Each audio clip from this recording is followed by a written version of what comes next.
Julio Bonillo, it's tax season. Everyone has their mind on April 15th, and munis are tax-free, so that's why everyone should love munis right now, right?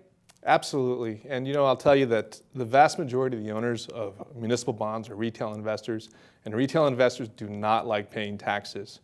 And when you look at munis on a relative value basis, especially versus treasuries, there's really a lot of value there right now. But munis have had a nice run over the past year, so relative to the rest of the bond market and relative to treasuries and stocks, maybe it's time to take a little bit off the top? That's an interesting question because it really depends on your outlook on interest rates. But the difficulty is trying to figure out when rates are going to move and which part of the curve is going to move. Our perspective is that you have to pick your points on the curve and find those particular points in the curve that offer the best after-tax total return. And the way we see it, it's going to be that 5 to 7 year range that offers the best after-tax total return. And when you're looking for munis, do you like GOs or revenues? Do you like sinks and sewers, or do you like the taxable stuff? We like bonds that we call dedicated revenue bonds. These are bonds where we know that revenue stream is dedicated to pay us, the bondholders. The last thing I want to do is I want to own a bond that is going to come into issues with pension obligations. That's probably the number one topic on our desk is buy bonds that just don't have any pension obligation issues. And people are worried about pension obligations in Chicago right now. So would you want to get into any Chicago bonds or Puerto Rico bonds or anywhere you can get a little bit more yield?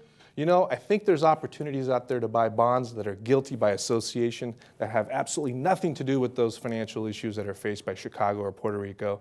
And if you do your fundamental analysis and you do your homework and you find those good names, I think it's a good buy. And what about issuance? When people talk about munis, they always talk about supply and demand. How much paper is there now and how much is coming to market?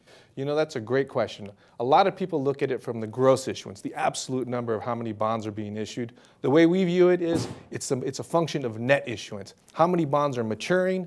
How many bonds are being issued? Net, are you creating more bonds in the muni space than you're actually taking out of the muni market? For the last 6 years, we had net negative issuance, meaning the muni market was shrinking. This year may be the first year out of that period that we're going to actually have a positive net issuance, but it's small. It's just estimates of about positive 15 billion. It's not a big number, but the long story short, the reason we're seeing such a small amount of bonds this year is because the predominant amount of bonds we're seeing in the marketplace are what you call current refundings. They're taking bonds out of the marketplace and reissuing new bonds. Net, you don't end up with more bonds in the marketplace. And then finally, in the Schroder's tax-aware fund, which you run, you also own some treasuries. Treasuries had a great first quarter. They also had a great year. Are these things a little bit toppy?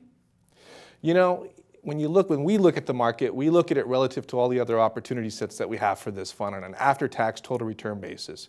And I think you're right. I think it's time for us, and we have been looking for opportunities to sell those treasuries and redeploy that capital into municipal bonds.